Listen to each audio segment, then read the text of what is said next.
बुलंदी देर तक किस शख्स के हिस्से में रहती है, बड़ी ऊंची इमारत हर घड़ी खतरे में रहती है। आवाम को जोहार, सलाम, नमस्कार। मेरा नाम मल्लिका हुआ। आज लाइव इंडियन गार्ड की टीम कंबाइंड बिल्डिंग में पहुंची हुई है और झरिया विधायक रागिनी सिंह हमारे साथ मौजूद हैं। विद्युत महाप्रबंधक से मुलाकात की है क्योंकि लगातार झरिया विधानसभा क्षेत्र में बिजली की कटौती और बिजली बिल को लेकर कई मामले सामने आ रहे थे। मैडम से बात करती हूँ और जानती हूँ कि क्या क्या बातचीत हुई है। बहुत स्वागत है मैम। चलिए, आपको भी धन्यवाद। आज आप यहाँ पे मुलाकात की जीएम साहब से, क्या क्या बातें हुई हैं? देखिए, यहाँ तो हम हार कर आए क्योंकि इससे ऊपर लेवल में हम बात कर चुके थे जी। अभी इनको लेकर ही हम रांची गए थे जी। वहाँ जाकर जो भी हमारे क्षेत्र में चाहिए, चाहे जो समस्याएं हैं, वो सब कुछ वहाँ हम लोग बातें कर चुके थे। वहाँ लिखित तौर पे हमारे जो भी विभाग में लोग थे, पूरे तरह से जो यहाँ चीज़ें चाहिए वो जीएम सब लिखवाए भी थे, चाहे ट्रांसफार्मर का हो या स्विच बोर्ड का हो, ये सारे चीज़ों को। तो अभी बात हो रही, जैसे अब इनका कहना है कि जो चीज़ें, जैसे हम प्रयास लगातार कर रहे हैं जी, लेकिन जो चीज़ें मुझे चाहिए अभी तक उपलब्ध नहीं हुआ है। हम चाहे वो सामान जितना देर आने में लगे, अब जैसे 20 ट्रांसफार्मर की बात है तो उसमें मात्र अभी 2 आया है जी, जहाँ 19 हम लोग लिखवाए थे। तो सोचिए कि थोड़ा सरकार का भी कार्यशैली है जो बहुत धीमी गति से चल रहा है, और लाइन का तो समस्या पूरे झरिया तो झरिया जी, पूरे झारखंड की स्थिति। हम तो रांची ऐसा शहर में देखे कि अच्छे अच्छे घरों में हम कुछ गए थे अपने, बोला लो पहली बार इतना लाइन कट रहा है, आज तक भी इस तरह का हालात नहीं हुआ था। तो सोचिए, रांची हो, धनबाद हो, सब जगह की स्थिति वही है। फ़िलहाल तो हम लोग अपने क्षेत्र का चिंता कर रहे हैं कि भाई हमारा कोयलरी क्षेत्र है जी। और दूसरी बात है कि शहर में तो मान लीजिए कि चापाकल, कुआं, चाहे सोलर, सबका साधन है, लेकिन मेरे क्षेत्र में सिर्फ सप्लाई पे निर्भर है। अगर लाइन डिस्टर्ब होता है तो पानी भी डिस्टर्ब हो जाता है जी। तो इस पे हम संज्ञान दिए कि मेरा एक ही मांग है कि आप कैसे सुधार कीजिएगा जी। कौन ऐसा आपको सामान चाहिए, आप चलिए मेरे साथ रांची, लेकिन मेरे क्षेत्र में बिजली दुरुस्त होना चाहिए। आए दिन आप कभी बाटा मोड़, तो कभी मिश्रापारा, तो कभी भौरा, तो कभी जैलगोरा, ये समस्या उत्पन्न होते रहती है। अभी तो देखिए कि हम लोग हल से उस दिन 10 kV का लाइट कट गया था, जो कि बनवाने में महीना दिन लगता। मेयर साहब खुद गए अपने लोगों के, बिजली विभाग में भी लोग हाथ उठा दे कि हम नहीं जाएंगे, ये खुद गए, लोड कराए, रात भर लगा और फिर पूरा रातों रात लाइट जोड़वाया, भोर में वहाँ लाइट आया।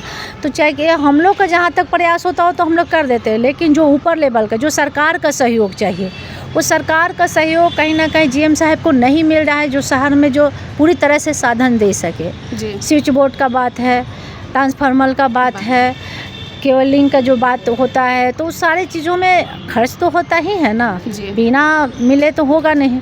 तो कोई ऐसा समस्या बताए, लेकिन लगातार ये बोल रहे हैं कि हम झरिया के लिए जागरूक हैं, हम प्रयास में थे कि झरिया में आपका कोई भी पानी का, बिजली का समस्या ना हो। और लास्ट में हम यही बोले कि अगर ज़्यादा होगा सर तो अब हम क्या करेंगे, आपका ही धरना दे देंगे, बैठ जाएंगे जी। हम देख लेंगे कि आपको महीना दिन में ठीक होता है, 2 महीना में ठीक होता है, 10 दिन में, स्पष्ट बता दीजिए। हम वो लोग यहीं पे 10 दिन रहेंगे जी।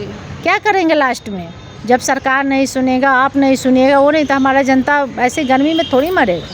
तो इसे यही सब बात पे, लेकिन अभी तो आश्वासन मिला है कि ऐसा कुछ नहीं होगा। हम लोग का लगातार प्रयास है कि आपके झरिया में लाइन बाधित ना हो और ना ही कटे।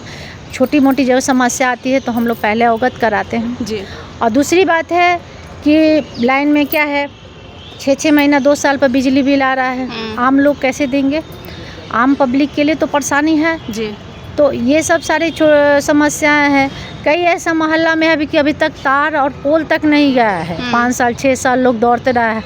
आज हम कई जगह दिए हैं, ये है कि तार और पोल तो चला गया है, सिर्फ कनेक्शन देना है। ये दुर्भाग्य है कि पिछले कई ऐसे जगह पे लोग हैं जो लाइन और पानी, लाइट का कनेक्शन ही नहीं गया है जी। तो उसका भी हम लोग संज्ञान में दिए। मैम, एक सवाल आपसे रहेगा, जिलाध्यक्ष जो भाजपा के हैं, जो अभद्र टिप्पणी किए थे कल रणधीर वर्मा चौक पर आपके समर्थक और आपके चाहने वाले या झरिया के लोग जो हैं वो प्रदर्शन कर रहे हैं, नाराज़गी है कि आपके ऊपर इस तरीके से टिप्पणी की गई। आपको क्या लगता है मैम, क्योंकि वो ये भी चेतावनी दे रहे हैं लोग कि राष्ट्रीय अध्यक्ष के सामने भी वो प्रदर्शन करेंगे, आपके ऊपर टिप्पणी हुई है, पूरे मामले को कैसे देखते हैं? क्या लग रहा है आपको कि आपको टारगेट किया जा रहा है? देखिए, इस विषय पे हम ज़्यादा कुछ नहीं बोलेंगे। हम बहुत दुखी हैं क्योंकि हम अपने लोगों को भी समझाए थे कि ऐसा ना करें। ऊपर में हम संज्ञान दे दिए हैं जी। और हमारे भारतीय जनता पार्टी बहुत सिद्धांत वाली पार्टी है। अगर जो भी ऐसा किया उस पर निश्चित तौर से कार्रवाई होगी, आज नहीं तो कल। लेकिन कहीं ना कहीं समर्थकों में रोष है और इंतज़ार का नहीं होता है। उन लोग का कहना, हम उन लोग पे भी कल नाराज़ हुए थे कि ऐसा करने का कोई ज़रूरत नहीं था। लेकिन अब चूँकि जो चीज़ें बहुत ऐसा समर्थक है कि मान से बाहर हो जाता है अपने सम्मान, अपने नेताओं के सम्मान के लिए, तो निश्चित तौर से मेरा एक ही मानना है कि हम अपने केंद्रीय नेतृत्व पे विश्वास है, आज नहीं तो कल निर्णय अच्छा होगा। धन्यवाद मैम।